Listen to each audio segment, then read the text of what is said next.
Welcome back to the End of the Day show. I am your host, Matt Parker. Today's show, we are going into the archives for an interview I did earlier this year with the CEO of a company called Mermaid Chart. In this interview, we discussed things like the power of generative AI and how it's transforming an industry of diagramming, how it's being used to build out visual tools, and much more. More importantly, in this show, we discussed how Andrew and his team essentially raised $7.5 million in an oversubscribed fundraising round. So I do a fundraising newsletter that I'll link to here in the show notes, as well as I'm working on a fundraising course, as well as I'm working on some fundraising for myself right now. So I'm really in fundraising mode. It's the 1st of August. Many founders who are venture-backed founders are going into the busy season of the year, trying to close those rounds. So I thought it'd be relevant to bring back up this show from Andrew, who talked deeply about the struggles of raising money in Silicon Valley. So check out the show. We'll be back tomorrow with our regularly scheduled 4-time a week tech news and venture capital insights newsletter and podcast. But today I wanted to do a retro of this show. And if you do have any questions, always reach out.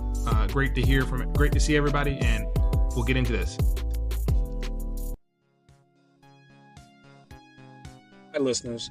This is Matt Parker, the host of the End of the Day show, and just wanted to give you a quick note on one of our new partners, Flippa. Flippa is the world's leading platform for digital acquisitions. With over 400,000 weekly active buyers and a team of expert brokers, Flippa makes it easy to navigate the world of online business transactions, whether you're interested in SaaS, e-commerce, content sites, apps, digital products. Flippa has the tools and insights that you need. Their latest report on 2024 trends shows exciting opportunities across various industries, with marketplace and app business commanding top profit margins. Ready to make a move? Visit Flippa. Check out the site at referral.flippa.com/EOD. Again, that's referral, referral.flippa.com/EOD for a free evaluation of your online business or to browse thousands of opportunities. Remember, in the digital economy, your next big opportunity could be just a click away. Flippa, where online business changes hands.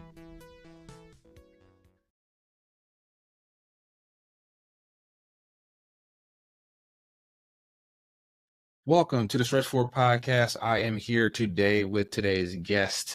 Mr. Andrew Firestone, who's currently the CEO of a company called Mermaid, which most recently raised $7.5 million to reinvent visual collaboration. Mermaid is a unique company, and we'll get into that with Andrew. But just high level about Andrew's background. Andrew is now focused full-time as the CEO of Mermaid, and it is focused primarily on visual mapping and diagramming and solutions like that. So we'll talk more about what Mermaid actually does. But prior to that, he also co-founded a company called Watson, which it looked like incubated out of a co-founder matching platform called Antler.co. So we'll talk a bit about that and how his companies have been incubated. He's also co-founder of a private equity shop called Cavestone Investments. And Andrew, welcome to the show. Thanks, Matt. Thanks for having me. So Andrew, jumping into Mermaid, right? You all most recently announced a $7.5 million, I believe it was a seed round, so quite a large seed round, even for today's time. Maybe give me a high level just on your background and kind of what positioned you to become the CEO of this Mermaid company, and then we'll delve into kind of how Mermaid was developed and everything. But I'd love to understand high level your background and kind of what put you in a position for this ripe opportunity. Yeah, absolutely. So come from a family of entrepreneurs, been building companies since I was 10 years old, and started my career after UCLA as the first employee at a tech startup doing product and then doing sales and a little bit of everything. Then transitioned to starting a private equity firm, which mostly did real estate and a little bit of growth stage tech. Then I joined a venture fund that was doing a lot in venture studios, helping build venture studios with prominent founders. and then spent the last 3.5 years or so building Watson, which was founded out of the Antler Ventures program in New York. It was the first cohort of that program, which is a global program in the US. And then closed that company down end of 2022, was looking at what I wanted to do next, moved back to San Francisco from New York, and got reached out to by OpenCore Ventures, which is Sid Sijbrandij, the CEO of GitLab's venture studio, which co-founds companies with prominent authors of open source projects. And they reached out to me, and basically their model is they find authors of projects that they think have big enterprise potential. They co-found with that author, allow them to build, give them $2 million, allow them to build for 6 to 12 months to get the initial product out. Once it has enough traction and some stability on kind of product market fit, they bring in a CEO to help raise a seed round and scale the business beyond. So I was brought in about 12 months after the company was founded as CEO, and then I've been working with the company for the last 9 months. When I joined, we had, I think, $100 in revenue. Now we're more than 1,000x that, in annual revenue. And so really have scaled a lot, raised a seed round, and are really excited for this next chapter now that the round is closed. Awesome, Andrew. That's a great background. So a lot to unpack there. Bit more, just a little bit, on your background. So you started and closed down Watson in 2022. How did you position yourself as this? This is the Founders Podcast. A lot of prospective founders listen to this show, might be building their own product, or a lot of, post-founders or founders who are kind of like coming out of the founderhood, maybe going back in. Anybody is all across the spectrum, but we try to focus on B2B founders. Your background is interesting because you winded down your previous company out of Antler, and you kind of, transition into this kind of role as a hired gun almost for Mermaid. So maybe unpack that. How did you get on? How did you get on Sid and his team's radar? What was that process like? How did they kind of coach you back into kind of doing this all over again? And maybe what were some of the differences of just starting this as your own company versus like the platform they kind of give you to kind of incubate?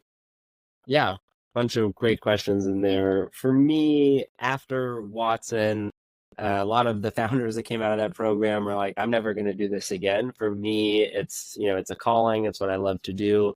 And so I was looking to either join a little bit more of a mature growth stage tech company, or, start something completely from scratch, or some of these kind of venture studio opportunities were interesting to me. And so I was pursuing all simultaneously after I took a couple of months off in between. And this opportunity aligned really well with my skill set, but also, with kind of my stage of life. It's kind of an interesting combination where you're not full founder equity and you're not, completely an employee. And you're also, not getting the kind of $0 founder salary starting out, but you're also not getting paid kind of, market value if you went and work at the company.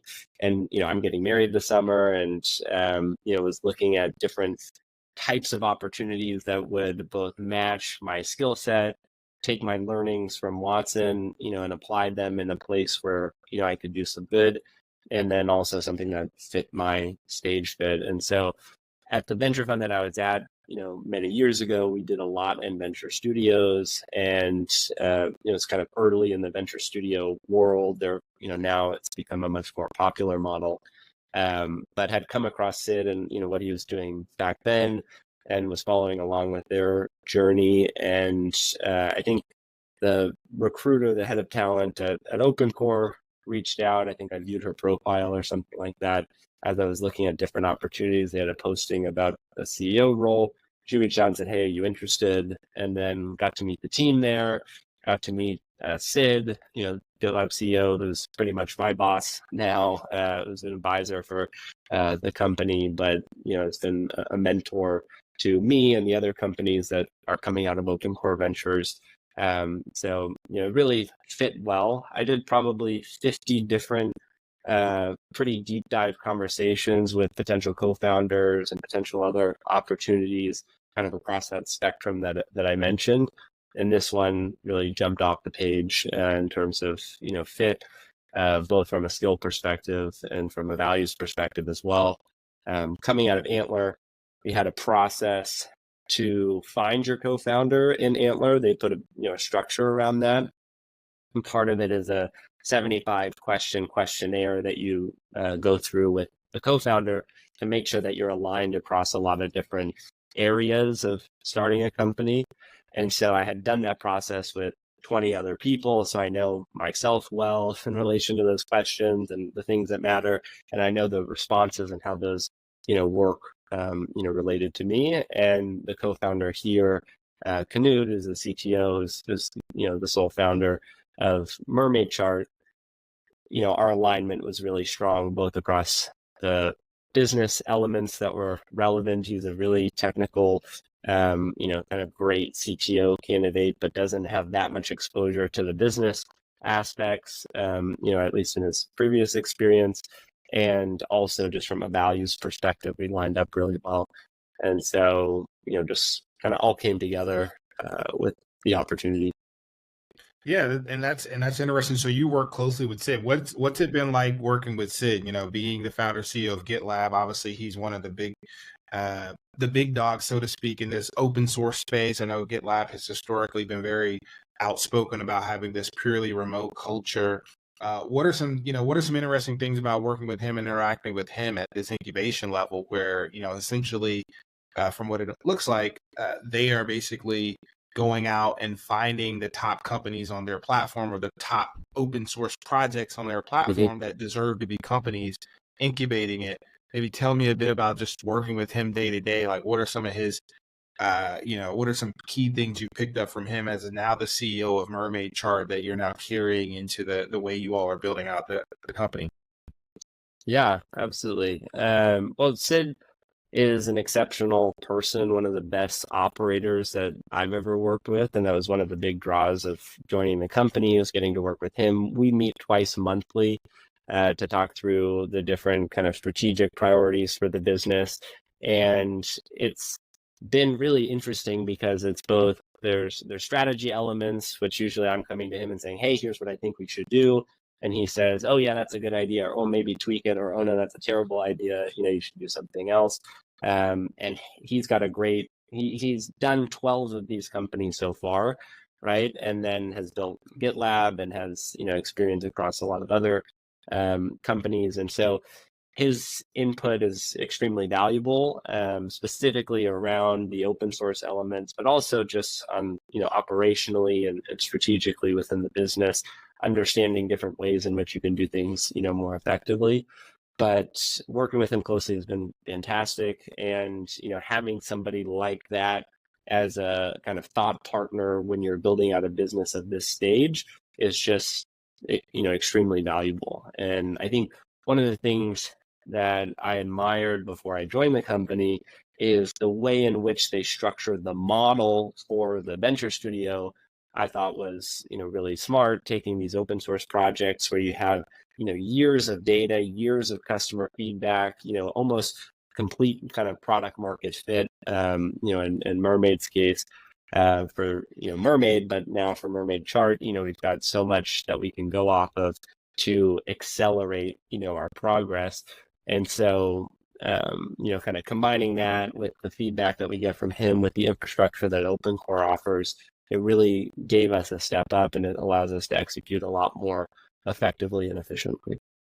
No, that's great. And jumping into Mermaid Chart, you mentioned earlier in the show that you all, when you came on as CEO, you all had like $100 in monthly recurring revenue. You've almost 1,000x that, which if you do the back of the napkin math, you're maybe $100,000 a month, monthly recurring revenue. That was ARR. So. ARR. Okay. So yeah, so still, but 1,000x of 100 is $100,000. So maybe you're the CEO, you're the business minded person. From what I get, Mermaid already had about 65,000. None of these are GitLab or GitHub stars, but either one is maybe, I'm assuming in the open source model, companies put their open source project on both, and then it kind of goes in different ways and directions. But maybe what does that mean in terms of traction and adoption? Obviously, it has some product market fit there, but it's not already a company. It needs to be incubated. It needs to be kind of given this like real business model. Where do you come in with that, and kind of what's the mindset there with Mermaid Chart, where this is a space where I'm familiar with some of these visualization tools, obviously at the top scale, like Figma. I'm sure you are a little bit different, but there's many of these different type of diagramming tools that are out there. So maybe, what's the insight there with Mermaid Chart? Yeah, so Mermaid, the open source project, has 65,000 stars on GitHub. The project's been around for almost 10 years. Last year alone on the cloud version of the product, so we host a website where you can use the editor for the code. Mermaid.js, it's its own coding language, which is supported by GitHub and GitLab and Notion and a bunch of other platforms. It is basically a way for you to write diagrams in code, right? So Knut invented it originally to solve his own problem. Markdown was getting popular, 10 years ago. They used Visio for code documentation and his code editor, and they lost the file, which was a stagnant file that was not in code for their code documentation, and they had to rewrite it. And he thought, there should be a better way to be able to write your diagram in code, save it in Git, and then be able to sync it, across the platforms that you have, and also be able to, edit it and keep it updated in a way that, makes more sense. And so that was the original kind of use case for Mermaid, which, was mostly adopted by software engineers. Last year, though, on the cloud product, we had 4 million users of the open source project editor, and that doesn't count any of the folks that used it on premise, which probably was double that. So you already have an enormous amount of traction. And when we first started out, the idea was, okay, well, the editor is just code. Could we expand this to allow it to not just be for software engineers, but to be for everyone, and also make it a lot more sophisticated and useful for software engineers? And the rise of kind of large language models, specifically ChatGPT and with OpenAI, was kind of a perfect time for Mermaid to become a company, because large language models are really good at writing code, specifically Mermaid code for diagrams. And so that kind of cuts the learning curve for our diagramming tool, which was originally just for software engineers, to basically zero, right? If you can type text, you can now type, a diagram and generate that from huge amounts of data in a very short period of time. And so it was a catalyst for us. And a lot of the other tools out there are graphical user interface based, right? You drag and drop shapes, like you mentioned, Figma or Lucidchart or Miro. Those tools are fantastic, but it's very much AI is not a core kind of first part of their strategy, right? And so they're adding AI on top of their graphical user interface, and it's not a text-based interface, so it's much more difficult to generate diagrams and kind of incorporate it into that ecosystem. And so for us, it's very we have all the data, we have the users, we have the rendering algorithm within Mermaid, and we're able to use text plus AI plus Mermaid to create, really complex diagrams in a very short period of time, which opens up a lot of different potential use cases, for the product. So you all, and then that's kind of what the next question was, flowing into the AI, the generative AI, like, kind of revolution that we're seeing right now. You all feel that's a very strong distribution advantage for you all over the other competitors. Maybe unpack that a little bit more for our audience. Just how are you directly applying it to your product? Are you, would you consider yourself an AI product at heart, or would you say, hey, like, we just leveraged AI in a different way to kind of get this off the ground and move faster than maybe some of our competitors who just natively didn't start as native AI based companies? Yeah, so it's a massive macro tailwind, AI in general, for Mermaid. because we can be an AI first diagramming and visual collaboration platform, which these other tools just can never be, right? They're already graphical user interface, first. And so it's hard to go backwards into that.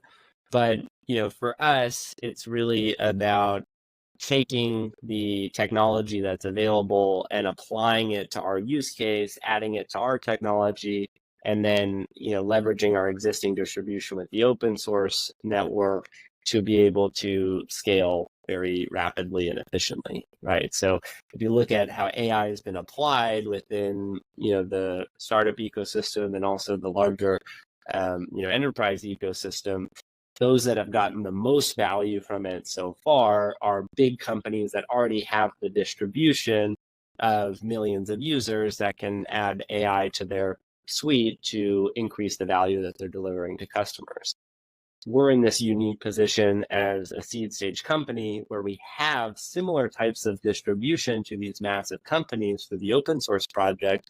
And we have a really clear use case where AI can add an enormous amount of additional value to the jobs to be done for the users that are coming to the project. And so we get kind of the advantage of the distribution, and then we are able to deliver an enormous amount of value on top of that distribution to scale as a seed stage company that's just extracting a lot more value than most seed stage companies are capable of, because usually you have to buy that distribution as a startup, but we have that already as a built-in part of the business. And so our company kind of looks like an older company that's applying AI to deliver incremental value, but we're still a seed stage company. And I think that's a lot of what made our company exciting to investors and why we were 3x oversubscribed on the seed round. Yeah, so let's jump into that, and we'll get into some of the other things just in general that are happening right now in the space. So you all ended up, so essentially how it works is Open, invest $2 million in a project and says, hey, this project is gaining such traction on these different platforms, this open source project. We're going to invest $2 million into the founder, CTO in this case, build it out, try to productize it.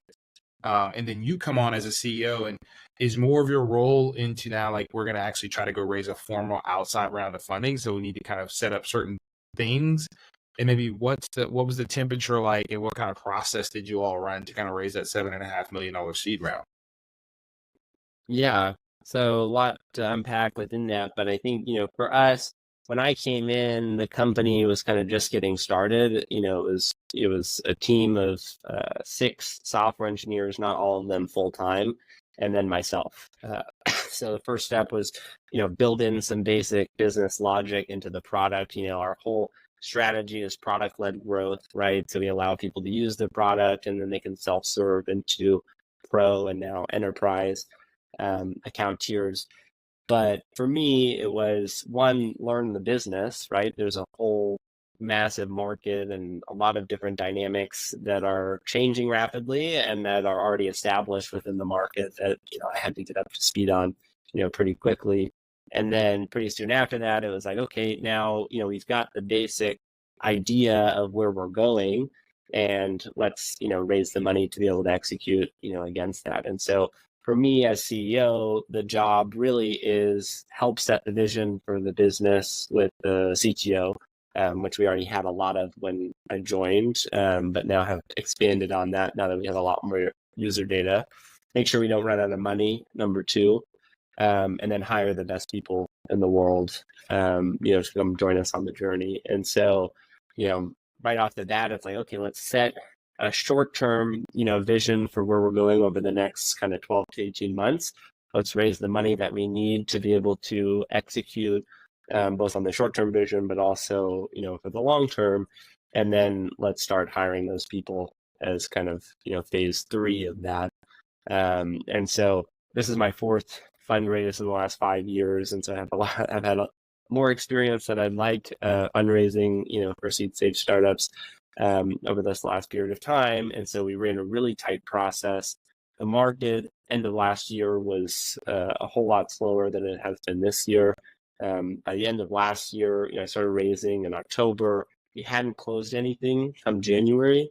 And then middle of January, we went from nothing closed on a $3 million seed round target to 3x oversubscribed and having to cut people back, and did even a little bit of an up round as part of that 7.5. So really, things happen fast, but it took 300 meetings to get the round done, and definitely a challenging macro environment, even with all the traction that we already have.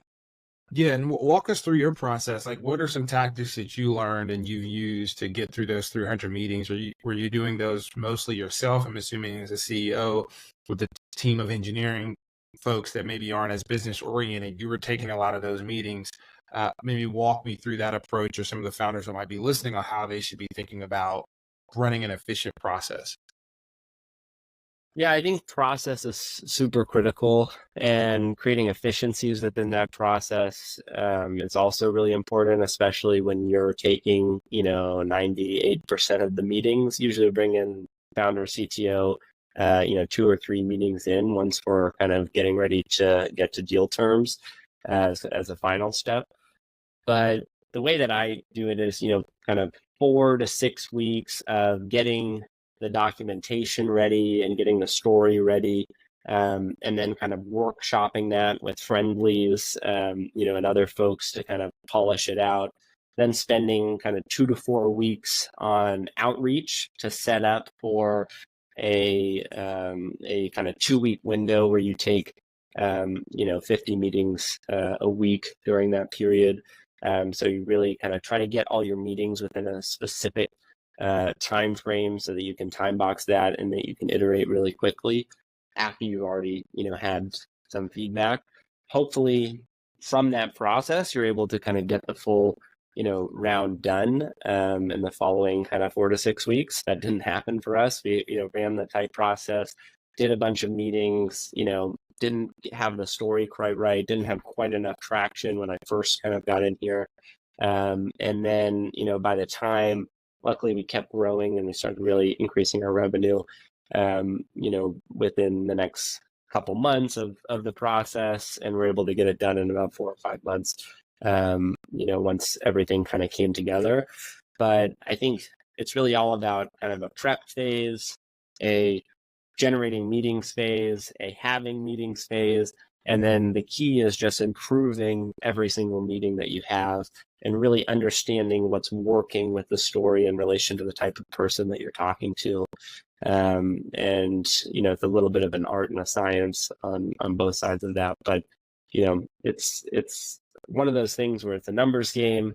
And if you know that venture capital is the route that you want to go from a financing perspective, and your business, checks off all the boxes, which you should be able to understand, on your own, in terms of, if it has the right scale to be interesting, if it has the right, kind of macro environment or macro indicators that are going to make it interesting over the long term.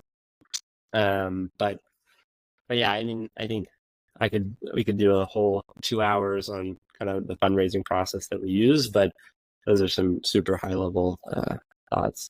Yeah, no, that's great. That's great context, and to 50 meetings a week is definitely. I think a lot of founders, I think, sometimes underestimate the amount of volume, even for these successful rounds or these oversubscribed rounds, the amount of conversations you need to have.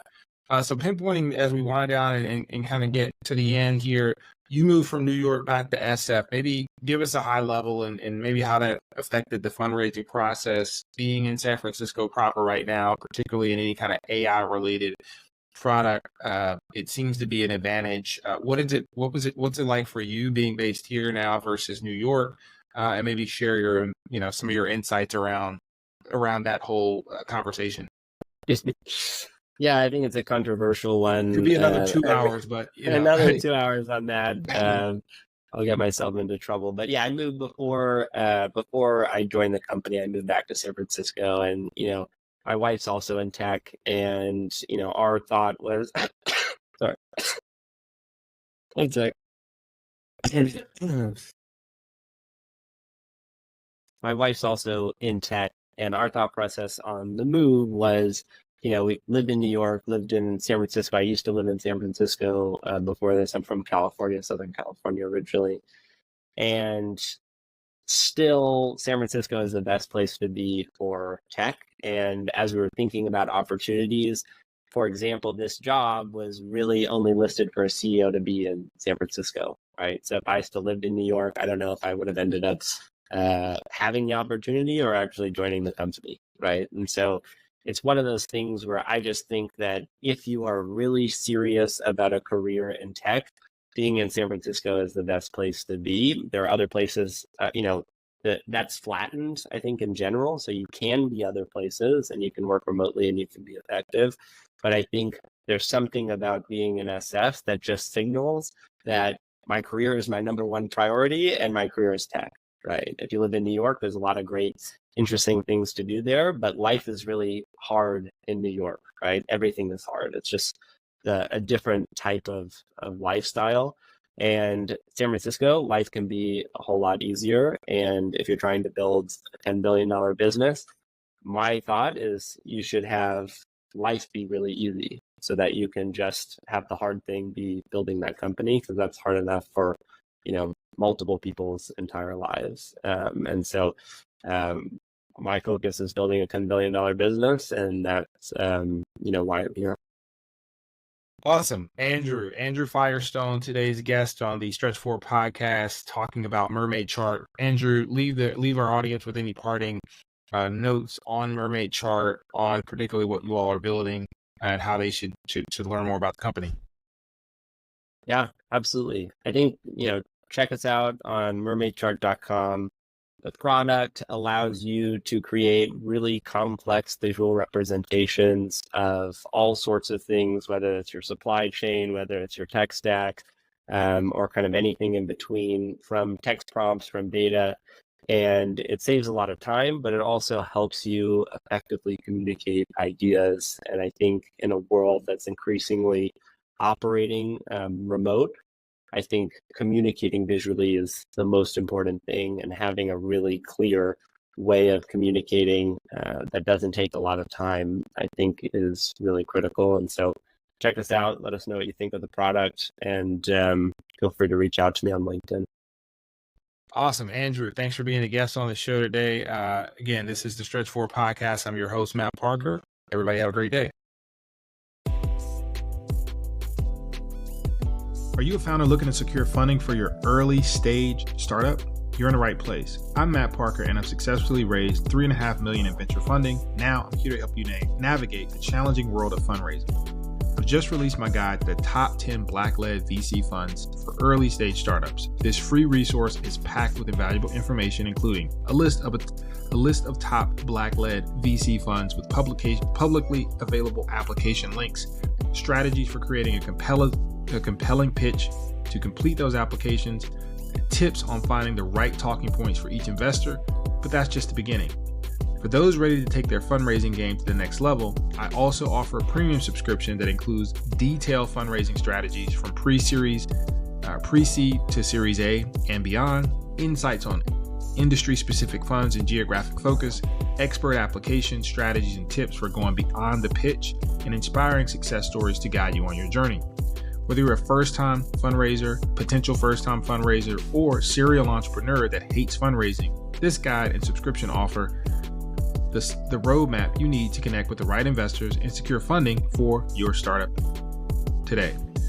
Don't let funding be the obstacle that holds you back or holds your vision back. Download the free guide now at raising-venture-capital.com and consider upgrading to a premium subscription for the full in-depth fundraising masterclass. Remember, in the world of startups, the right funding can make all the difference.